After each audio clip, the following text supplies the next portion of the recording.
rice fields, motherfucker! Kissing goblins, ingratiating goblins, in bed with a goblin. I don't understand. Kissing goblins, ingratiating goblins, in bed with a goblin. Dump it. Charging into a goblin's nest, some goblin vomit and slop and blood on it.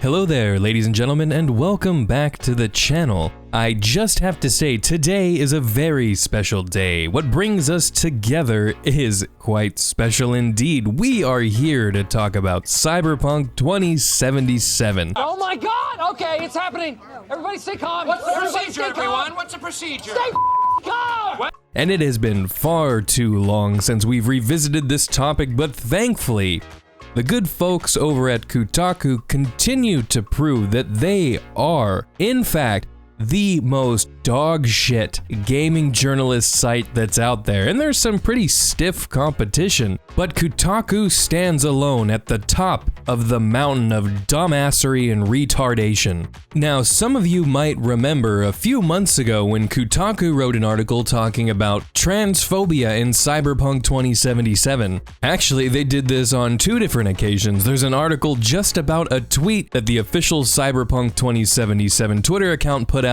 that was a joke. Kotaku, of course, got offended by a joke tweet. A Twitter user tweeted out this: "I want more, guys," when talking about Cyberpunk 2077's gameplay at E3. The official Cyberpunk 2077 Twitter account responded to that user by saying, "Did you just assume their gender?" Which is hilarious. Excellent response. But of course, the blue-haired feminist freaks decided to lose their shit, and then Cyberpunk 2077 developers CD Projekt Red came out and apologized, which is very unfortunate. Don't ever apologize. These people are professional victims, and they're just looking for reasons to get upset.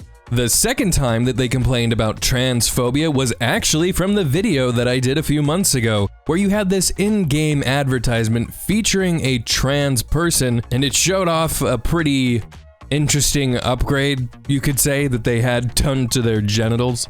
Oh my god! Wow! Which was really funny because you had some people that you think would be on Kotaku's side, or they would mirror their takes. But no, you had one side that was saying, yes, we get trans inclusion, and then you had others saying that this is actually transphobic because it's using trans people in the wrong way. We can't have representation like this. We want representation, but not like this. No, no, no. Even though they were completely missing the context in which the trans person was being used, and honestly, it's not even that provocative. It's not even bad. It was a clever marketing thing in the game. Not to mention, it is a commentary on corporations exploiting people, which is exactly what I've been talking about on this channel. These giant corporations like Disney, Activision, Blizzard, using causes to pander and just get your money. But that's too much for the people over at Kotaku to understand. I get it, I understand. There's a finite level of brain power going on over in the Kotaku offices, so I can't really fault them all that much. So, what has Kotaku's butt plugs all up in a twist these days? The brainlets over at Kotaku had a very big problem with the gameplay trailer that CD Projekt Red recently released that showed off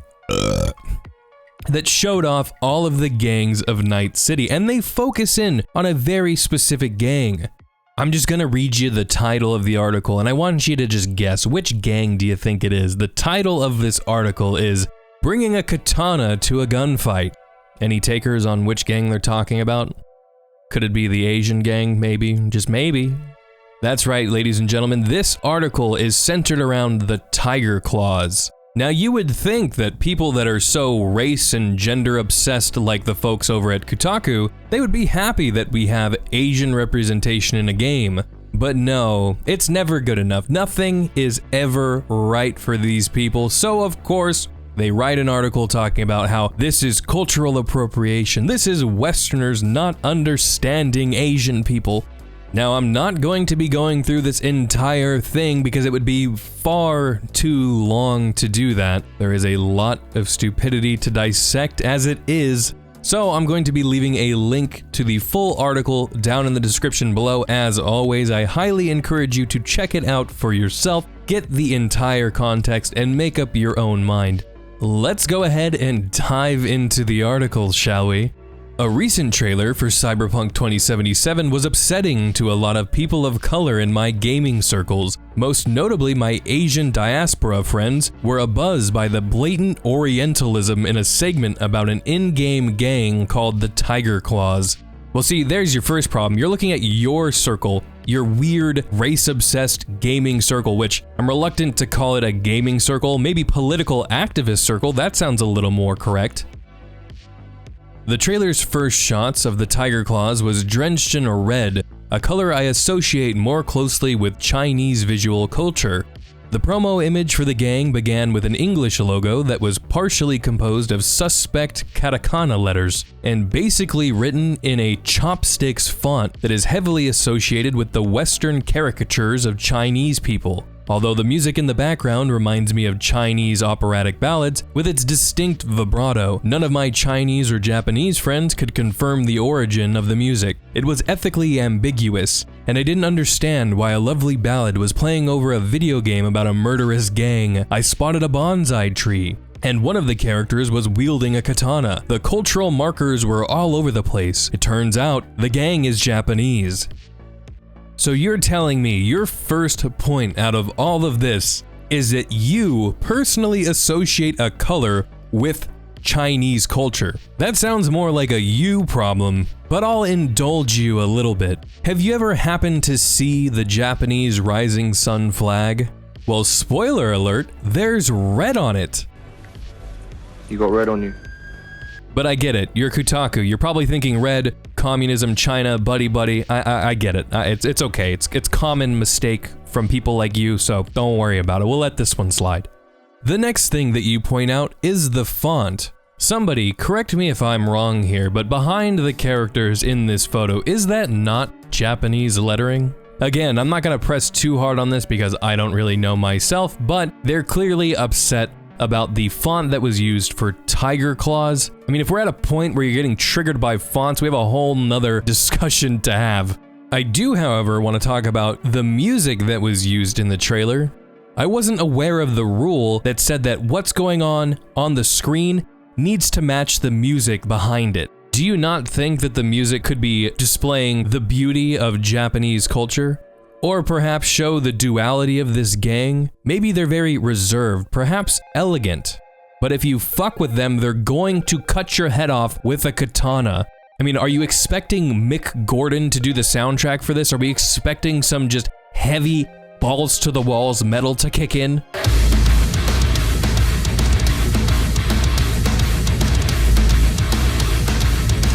I mean, Jesus, I'm surprised they didn't bring up the race of the people making the music. Like, they're double checking that an Asian person worked on the music. They can just, like, hear it and they're like, a fucking white man did this? And they just start shaking uncontrollably.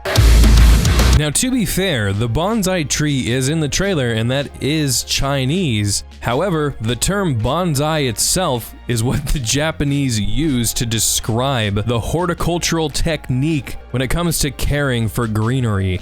And I just love how they end with, there's a katana. Well, no shit, the next sentence, you point out that the gang is Japanese. The article continues with, sure, confusion happens, but the mix-up becomes a problem when video games can present clear differences between Anglo cultures and French culture. And then we have Asian characters who are a mishmash of Chinese and Japanese. So let me ask you, what's stopping this from being a blend of cultures? We know that that's a theme in the cyberpunk genre. You have these tightly packed cities, people living shoulder to shoulder in these cramped ass apartments in these mega packed cities, so you get this cultural amalgamation. So why is it such a stretch to think that there can be some Japanese and Chinese influences when it comes to this gang? The game is not even out yet. We don't know how it's going to be. But judging from this trailer, in your own words, it's pretty damn Japanese. I have no idea how the Tyger Claws were winning all those turf wars if they kept bringing swords to a gunfight. Yet they are the one gang in that Cyberpunk trailer that is swinging swords. The Asian character who wields a sword is a mainstay in Western video games. That's because it's fucking cool, just like you have American cowboys who are really cool. People want to be Clint Eastwood because he's a badass. The same can be said for samurai and ninjas. People like the iconography. But we'll come back to stereotypes here in a minute. I like how the author of this article thought they were being clever, like they were exposing the fact that this gang uses samurai swords. Where are you getting that they only use swords? I don't understand. Do you not have eyes? Do you not see that in the promotional picture here, they're using guns? Look! Look! What kind of gang in Cyberpunk would only use swords? They would get mowed down instantaneously if they were only using swords, you idiot. Like, are they not allowed to have a signature weapon, something that distinguishes them? It's like butcher knives and cleavers that the Yakuza use, or the Triad, because guns are really hard to get. That's a pretty signature thing in Japan. It's the same thing with tattoos. In Japan, if you see somebody with tattoos, it's probably because they're involved in some kind of criminal activity, which is why it's looked down upon, which is why the Yakuza get tattooed head to toe. I'm gonna butcher the name of this, but you can see that the character here in the promotional image has Irizumi tattoos, which is very much in line with what the Yakuza have in real life. So again, clearly Japanese influences here. This is my favorite part, are you ready? I am so tired of these design choices. Western developers may be more familiar with Japanese culture than that of other Asian nations, but there are a lot of problems with using Japanese swords as shorthand for the entirety of Asia. Okay, first off, again, you're talking about Cyberpunk 2077 here. We've already established that it's a Japanese gang. What more do you want? At this point, you're just complaining for the sake of complaining. We want representation, but no, not like that. You can't do it like that. Give me a break.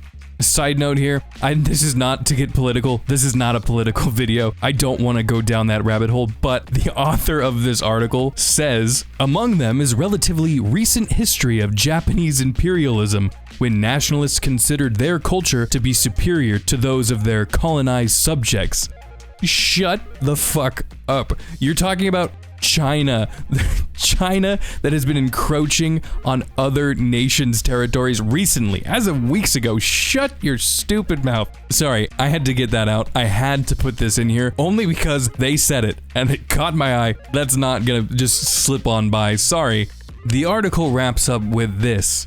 Asian characters are poorly represented in Western games. The mistakes I've mentioned above, the obsession with giving Asian people swords, are not innocuous when you look at them in the context of games history. They are a part of a larger Western disregard for the historical dynamics of Asian people. When Asian people are given martial weapons in a setting where everyone else is using guns, it racializes their physical abilities. Oh, I'm sorry. I didn't realize that it was only an Asian physical ability to swing a sword. My bad. Somebody tell Knights that they are now Chinese. Somebody let CD Projekt Red know that mantis blades, you know, the blades that come out of your forearms, that's actually culturally appropriating the physical attributes of real praying mantises. This is a real problem. Oh, sorry, I gotta do it again. This is a real problem. Did I do it right now? Am I woke Twitter now? This person wants to talk about stereotypes. Maybe if you paid attention to that trailer, opened your eyes a little bit, you would have noticed that all of the gangs are stereotypes.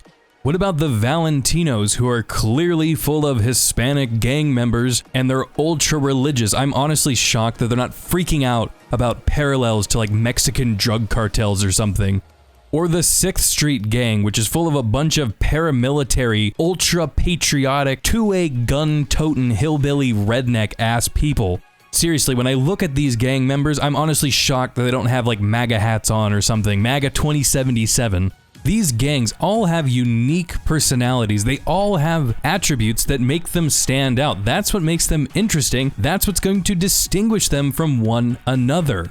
But of course, that's game design and narrative design, things that writers over at Kotaku would know nothing about because their jobs is literally just to complain and to push their agenda. These are not gamers. God, I hate that fucking word. These are not people that play games. These are people that complain about games. These are people that masquerade as games journalists, but they're just leeches.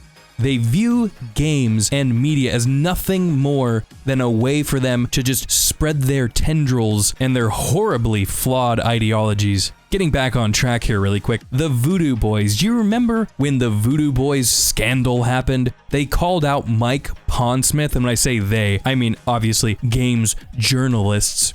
They called out Mike Pondsmith for culturally appropriating voodoo culture. They said the name was racially insensitive. It's a Haitian gang, so Voodoo Boys, oh my god. And Mike Pondsmith's response is perfect. He responded with, "Who the fuck do you think you are to tell me whether or not my creation was done right or not?" And in case you didn't know, Mike's a black man. Mike, sir, you are a fucking legend. This whole thing is yet another non-controversy. What we're going to see is games journalists like the author of this article coming out of the woodworks to attack Cyberpunk 2077 and CD Projekt Red. They are desperately trying to sink this ship, which isn't going to happen. This is just a game that pushes back against their social justice warrior virtue signaling nonsense. Cyberpunk 2077 is a game that isn't going to take any shit. It's not a world. It is not a game world that is built around pandering to people, to giving in to people. And for God's sakes, this is a game where you can make a trans playable character, yet you still have the same people like this that would push for something like that in games, getting upset over this. It's never enough. They're never happy. And you know, well, if you've been around the channel, you already know what I'm playing as, baby. I'm playing as a motherfucking Fuda Corpo. That's what's happening. We're gonna have a real interesting playthrough of that game. We're streaming the whole thing. Jesus Christ. I never thought I would say that sentence. Thank you, CD Projekt Red. This is going to be an interesting next couple of months as I replay through this game multiple times. That's what I got for today's video, ladies and gentlemen. I hope you enjoyed it. As always, I want to know what you think about all of this. Do you think this is blatant cultural appropriation? Is this something that we need to raise our pitchforks about and go after CD Projekt Red for? Or are you like, hell yeah, I'm gonna have dual katanas, that's what I'm gonna be using in the game, and guess what? My character is gonna be black. Culturally appropriating Asian culture as a black trans woman. Oh, I can already see their heads spinning. If you like the video, don't forget to hit the like button, and if you really want to support this channel, hit the subscribe button. Make sure that you click the bell notification and ensure all notifications are turned on so you don't miss any of my future videos. If you want to go above and beyond the extra step, don't forget to join the Discord. Link will be in the description below. MGM Mother Base. Don't forget to follow me on Twitter, by the way, at Metal Gear Mando. Thank you so much for watching, and until next time, stay safe, and I will see you in the next video. Kissing goblins, ingratiating goblins, in bed with a goblin. I don't want to see him. Kissing goblins, ingratiating goblins, in bed with a goblin. Dump it. Charging.